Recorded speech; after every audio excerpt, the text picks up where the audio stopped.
everyone. Welcome to Borahae Podcast. I hope you are all doing well. Borahae Podcast is a podcast discussing all things concerning the Hallyu wave. On this episode, we'll be talking about Korean music, more specifically K-pop. And today, we have a special guest, Deborah Kunda. Hello guys, my name is Deborah Kunda. I'm a senior at this college and I'm a art major as well as business, and I specialize in marketing. So yeah. Yay! Thanks for having me. Thank you for coming. So as I mentioned, this podcast is basically discussing the Hallyu wave. And I guess the first thing that I wanted to ask you was, what are your thoughts on the spread of Korean culture today as a whole?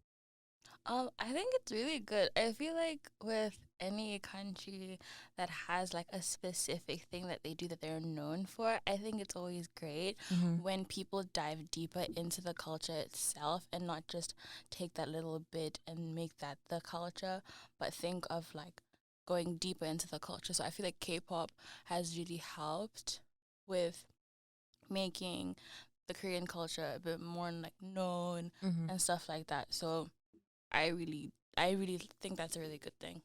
Yeah, I think me personally, I've seen the spread of Korean culture. Like, I too myself consume Korean culture, whether it's through their music, shows, movies, food, skincare, whatever. But since today's episode is focused on K-pop, I guess what makes K-pop so unique, or what about K-pop draws people to the Korean culture? I think just the overall quality of it is just really, really, really good. So I remember when I first started watching K-pop, I was like, oh my gosh, like the production quality is so great, like in terms of like the music, the videos, choreography, outfits. I was like, everything just looked so put together and it was so fun. It was such like a visual feast for the eyes. So I think that's what makes it unique. And I mean, I think music has the ability to like draw people near, but what about it, K-pop specifically, makes it different from other genres like pop, hip hop, rap, or um like funk, or other songs or musics that relate to other cultures? Well, I think it's just because they combine a lot of things just really, really well, like very seamlessly. So like within K-pop, you will have somebody who's like the main dancer. You'll have people that are like the main rappers. You'll have people that are like main vocalists, and then they combine all of those aspects, and then they add choreography, which is absolutely insane because they all Very have insane. to do.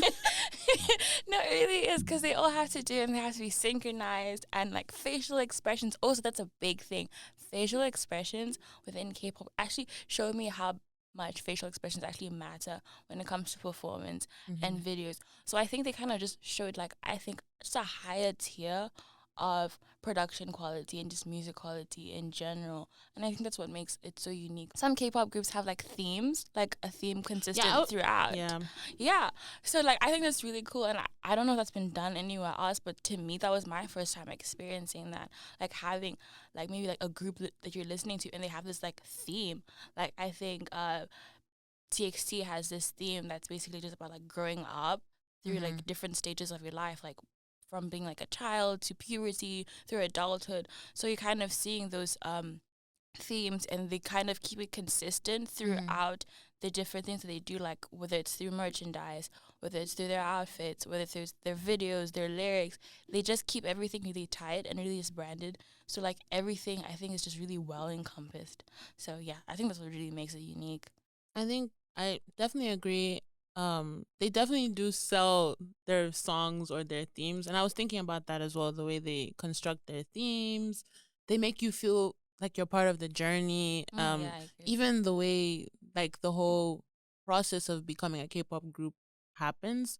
I don't know if you have like if you want to share a bit of how that goes, and I can share as well, like from my understanding.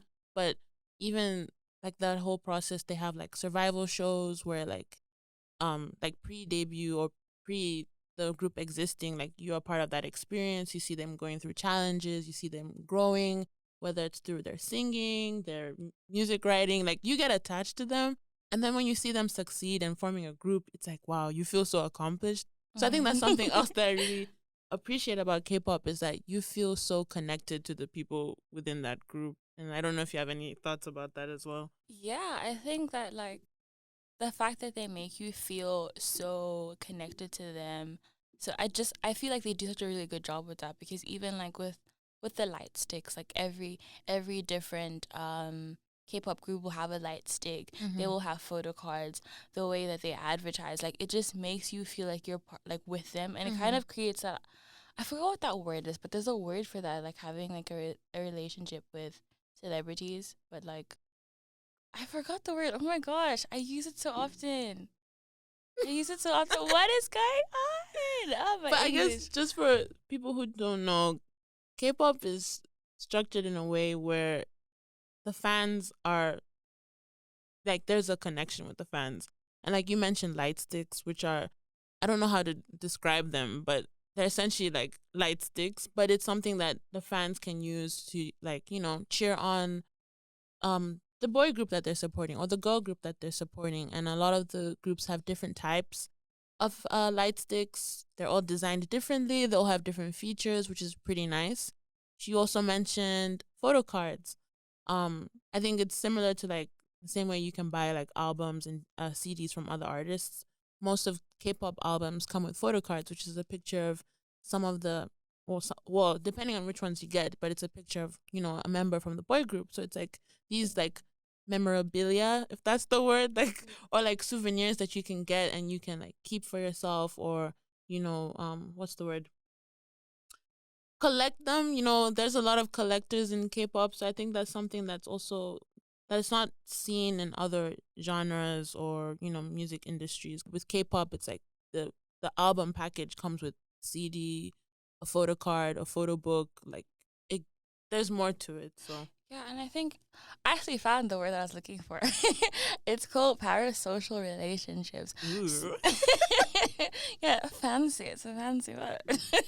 So I feel like within K-pop, they basically, I think they kind of use that a lot, like the parasocial relationships, to kind of build that I guess like fan base, and just make people feel like they actually are connected to they're called idols, which is very telling again with the parasocial relationship. But yeah, so they do that, and I feel like truthfully it is quite successful. Like I think Big Hit Entertainment, well, basically Hype now, they have this platform or this application called Weavers, and you can it's basically like the Instagram or Facebook, but for like K-pop. Yeah, for K-pop and for K-pop groups. So you can follow your favorite K-pop groups, and like they'll write messages. Sometimes they'll even reply to fans if you're lucky. Yeah. I think the one thing that I wanted to touch on was, what do you think people outside the K-pop stan community, like, what are their views, like, when they hear the word K-pop, or what do they think about it? Like, oh, they think we're obsessed. Oops. They think we're obsessed. Because that's usually what I hear from people, or like see on the internet. Like, let's say like like maybe like a blog platform on like social media, like maybe like the Shade Room, like will post something, and then like maybe that one article had like something about like BTS or something, and then people would just be like, oh my gosh, like these armies, they'll always support what they do and stuff like that. So I'm just like, people really just think that we're obsessed with these people. Yeah. I think people also think we're annoying Yeah. as well, or maybe not annoying, but like a bit over the top. But yeah, I don't think a lot of K-pop stans really care about that. They're gonna continue standing their group. Yeah, because I feel like once you like get into it, like at some point you really just stop caring. And I think there's just so many of us at this point where it's like we are our own like little community. Oh, this sounds so weird. But anyways, yeah, we are. So like it doesn't really matter what other people say. Like if you don't like it, it is what it is, So that's true.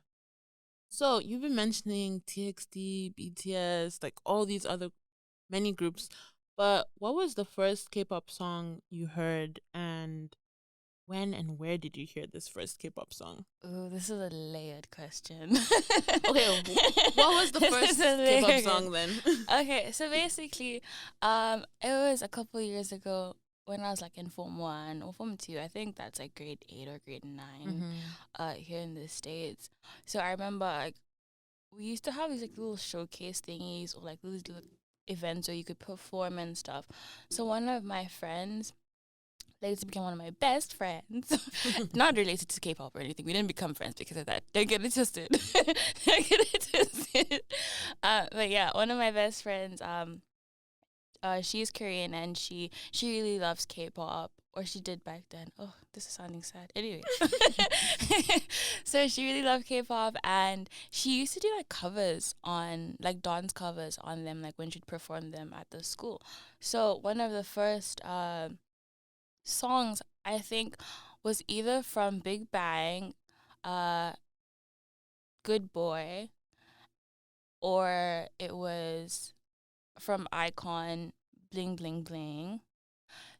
And then from that I was like, oh my gosh, like what is this sound? This is so fun. And then I went to go search it up, but nothing really evolved from there. After I just searched up for like the little 30 minutes and then just moved on. It only came years later when one of my closest friends got into K-pop. So yeah, I think I also had a similar experience, watching a K-pop performance.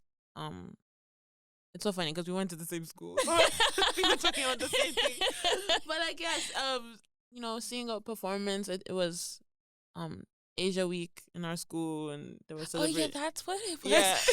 I didn't remember the exact event. Yeah, the story was getting a bit wonky. I was like, are we? Anyways, it was Asia Week, and people were performing, and I think I remember they played music videos as well, and they played Icon, and I saw Icon Rhythm Ta. I saw they performed Good Boy, and I was like, I also didn't think much about it as well, and I don't know, a couple months or years went, no, not years, but maybe a year went by, and I remember seeing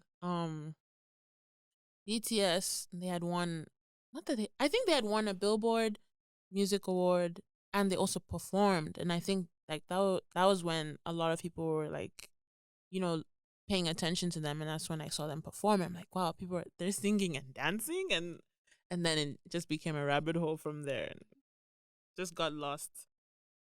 So who was the first K-pop group you became a fan of? That was BTS. So I can actually tell the little story now because it kind of relates to that. So I was in like my dormitory in my room. So I was just sitting, and then one of my closest friends just ran into my room. She just knocked in my room. And then I was like, oh my gosh. Because first of all, she lived in a different dorm. Like, it was quite the walk from my Can we just clarify who this friend is? Because I think I'm the friend, just so you know. She's talking about me. I wanted to be vague in case she wanted to hide her identity.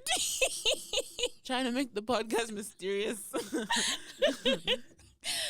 yeah, it was Emma, like our resident host. She was the friend that ran all across from the other dormitory into my dormitory to show me this video of BTS. And I was like, why is she so hyped about this? Because my friend she does not. Why you was saying my friend Emma? Emma does not at least back then, she didn't really get into groups like that. Like, she would like be like, oh yeah, this group is cool or whatever, but she wouldn't really like dive deep into groups. So I was very fascinated that she was getting like this deep into like any group. So I was very fascinated by that. And then she showed me what they were about in the song, and I think the first song that I heard from BTS probably was Man, and I was like, wow, this is so great. Like, the dancing, it was such a fun song. Like, they wear makeup, and I really liked that. I don't know how to explain that besides it just visually looks great. It just worked with what they were doing. Their hair colors, they were dyed. Everything was just fun. It just seemed like a fun new world. And I was like, this is so fun. So, yeah. Yeah, they definitely got into their roles, and it goes back to like what you mentioned about how K-pop has themes, and I think they really stuck to their roles. Like, they knew how to, use their facial expressions, they knew how to sell the content that they were selling, if that makes sense. No, it definitely made sense because I wanted that song. I wanted that song. And I didn't even buy songs back then. Yeah. So they were doing a good job of selling it to me. That is so true. So did you, like, being exposed to K-pop, did it by any chance like expose you or like pique your interest into other aspects of the Korean culture? Oh, 100%. Like 100%. Because from there, I just got so intrigued by the culture and I was like, oh, okay, this is really cool. So when I told my friend, oh, I was listening to K-pop, like the best friend that I was telling you about, the one that kind of sparked like the initial thing. Yeah, she was just there like, her name is Tan. So she was just like, oh yeah, if you like K-pop, you might really enjoy K-dramas. So that's basically just Korean movies or series just done in Korea and based in Korea. And I was like, oh, okay, if you're sure. Then I watched it and I was like, this is really good. Like, this is really good. So I ended up getting into that, and that led me to also watching like reality shows for Korean like programs, and those were so fun as well because I think that the way that they do reality shows, whether it's like the dating ones or the survival programs to make celebrities or like groups or just other things, I just thought they did like such an interesting way of editing and everything. So I just really enjoyed that. And then from there, I guess I kind of started picking up on the language. So I wanted to learn more about the language. It also happened to me. I think I also found interest in other aspects of the culture, similar to you. K-dramas, the food, Oh, the food, skincare. I think skincare was a huge. I don't even know how I got into skincare, but I think through K-pop, it definitely opened a window to more aspects of the Korean culture. So yeah, we've mentioned K-dramas, skincare, K-movies, and many more, which we'll definitely delve into next time in the next episode of the Borahae Podcast. But today was about K-pop. So thank you, Deborah, for showing up and showing out and being on this episode of Borahae Podcast.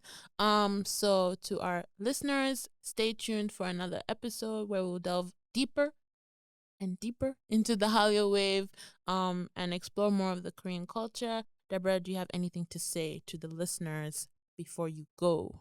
I guess thank you for having me, Emma. I hope you guys enjoy the podcast. 감사합니다 and all that. And yeah. Thank you once again for listening to the Borahae Podcast and hope to see you next time.